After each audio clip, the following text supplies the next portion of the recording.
Okay, hello again. We're going to be talking about your informative speeches, your critiques. A couple of points right off the top. You really need to pay attention to what the directions are for the speech. Probably the biggest problem many of you had was with your sources and your bibliography. Your bibliography was not present in your outlines. By the way, congratulations, every one of you. Yeah! Every one of you labeled your outlines as your preparation outline, your speaking outline. Yes, yes, yes. That's the way to go. I didn't have to guess what you meant it to be. However, it says in the kind of the instructions for this that you need sources. You needed 3 sources. And then if you read further on the directions for the speech, if I can get the page to turn here, it talks about needing a bibliography and the list of sources using either MLA or APA format included as part of your preparation outline. All right, some of you did, some of you didn't. You've got to be really, really careful on that. One member of the class, I got outlines, but I didn't get the speech. Don't know what happened. If you don't hear your name mentioned in this critique, you probably need to contact me. All right, let's get started. We have Avenger. Avenger, you are reading. No, no, no. I have one student who reads like this. I have another student who has like cards over there, down here, over here, and up there, and up there. And it's kind of obvious when you're reading there and you finish that, and then you look over here and you read over here, and then you look over here and you read over here, then you look over here and read over here, you look over here and read over here, and you look over here and read over here. Can you tell I'm not looking at the camera? I can. I don't know why you can't, and it's really unnerving. So, you need not to read. You do way too much of it, and you need more energy. Your speech is tepid, and that means that you kind of go along at this level. You've got, remember the 5 things: pitch, pace, tone, volume, and silence. 5 things you can control in your voice. Implement them into your speeches. All right. Now, before I go any further, even though I'm talking about Avenger, this is for everybody. You cannot use a topic more than once in this class.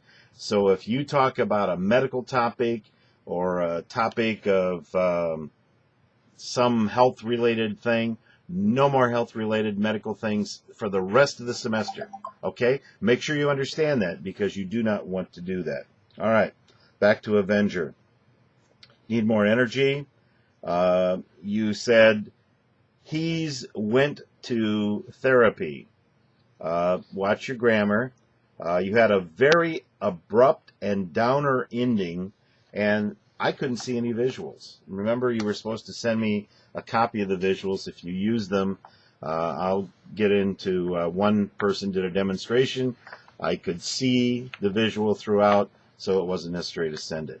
All right, next up is, and I got to look up this person's fantasy name because I didn't actually. And why can't I find it? Well, because I'm in the wrong class. All right, hang on here. I'll get it right. This one is going to be Dukester. Dukester. All right, Dukester. Let's see what we have here for Dukester. You're reading your speech. You must stop doing that. Well, that's 2 in a row now. Your first stats, you gave no source. You followed that by saying that you gave a citation and then the facts, but you didn't indicate, I don't know, maybe the citation related to the facts you just gave, but that wasn't clear, and you can't do that. Watch the TISC. You're using, you're talking about using the pads of your fingers, the examiner, using the pads of your fingers, the examiner. I don't know, what do they, take your hand and do the pads of your fingers? Make sure that you make very clear on those things. Watch your flow. You keep getting lost in your own reading. Bad enough you're reading, but then when you get lost in your reading, it makes it even worse. You use very confusing wording during your demonstration. You've got to be very clear and very concise in what you're doing, and make sure that you follow all of that procedure. Next up is Jelly Bean, and Jelly Bean, you have a good appearance. Your audio is way out of sync. It's like either before or behind, I can't tell which, 3 to 4 seconds. So your lips are moving, and then I hear the audio. Your lips are moving, and then I hear the audio. All right. So be careful of that. You needed 3 sources with your bibliography. You had no required visual aid. And this was an interesting topic, but, you know, visuals, get some information in there for the general audience that you were talking to, and help them as much as you can. Sources were your big problem, bibliography, and visual aids. They weren't presented at all. Next up is Blue. Blue, this was greatly improved lighting on your face, much better picture. A little bit yellow, but hey, at least I can see your face. You had you have a very low volume. I have my volume up full blast on my end, and I can barely hear you. You have a nice appearance. You had a convincing presentation. Very well done. A good ending. A couple of you, don't say at the end of your speech, "And that's my speech." That's not an ending.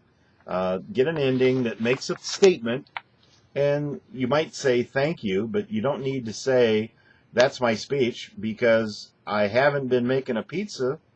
Obviously, it's your speech, so just say maybe thank you, or say, and that's why it's important that you have $1 million in your retirement account when you retire. Turn off the camera. That's how easy it is. All right. I really like your presentation style in this speech. Keep your flow moving smoothly, and watch the vocalized pauses, and watch the tisk. And you said same, similar things. Same and similar. That's redundant. Okay, that's it. Your next speech coming up after the informative speech is the persuasive speech. Do not use a topic you've already used. You must persuade me. Now keep in mind a couple of things. Number one, this portion of your audience over here will never agree with you. This portion of your audience over here is already on your side. So you're dealing with these people in the middle. Now, you might get somebody who already agrees with you to go to the other side. Your best bet would be to get someone who doesn't agree with you to kind of maybe come to the middle. You know, that would help. But you're not trying to get the people who are against you to your side. What you're trying to do is convince those people in the middle that your side is the strongest of the choices available, and bring them in. Your best example, or your best kind of topic helper on that is, what is it when you look around that bothers you? What would you like to have other people feel the same as you feel about? I always tell the story. My brother came to town. We're driving around town in Bloomington, Indiana. 3rd Street is the major east-west street. We come to a stoplight. He's mumbling. Next stoplight, he's mumbling. I finally turned to him and said, "What is wrong?"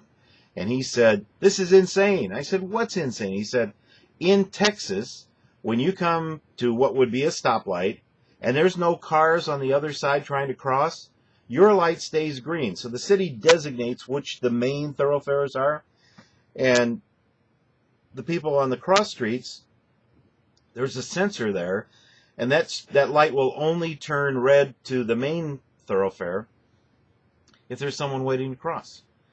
My brother's point was that you're sitting there wasting gas while you're waiting for a light for whom nobody is benefiting. Good point. Do a little research on that. You can come up with some really, really great things. As I've told some people I've talked to, my college day persuasive speech was deceptive packaging and labeling. Go to a grocery store. Take a look at the cereal boxes. They're the same height. They take the same space on the shelf.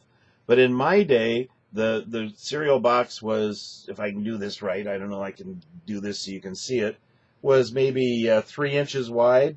And now they're narrower, but they're the same height. So they take the same space on the shelf. So when you look at it, you think, well, you're getting more. But read the label, and you might find out that you've gone from, pick a number, 16 ounces to 12 ounces. Now, the price may have gone up a little bit, too. You're getting less product for a higher price. Look at that. Look what happened to candy bars when I was growing. We used to be able to get a candy bar for a nickel. Whoa, a nickel. Hey, look at the Diet Coke and Pepsi. The 24 packs in my grocery store used to be 24 cans in there. Now the same price, there are 20 cans. Box is the same size. So take a look. See what bothers you. Maybe you're from one of those places that has red light cameras. That you run a red light, your car gets picture taken, and you have to pay a ticket. I have friends in Washington, D.C., and they have cameras that take pictures and radar readings at the same time. There's not even a policeman there, and they send you the ticket. You have to pay it. Prima facie evidence that you were guilty. All right. So think about that. Work on those things. Again, if you have any questions, call me in the office. Stay up to date with the exams. Make sure you are not responding to the discussion board, that you do respond to the discussion board initially before Wednesday at 11:59 p.m. and don't respond to anyone's posting until after Thursday morning. Okay? I look for that. If you do not follow those directions, you're going to lose points. All right. We'll be talking to you next time. Have a great one.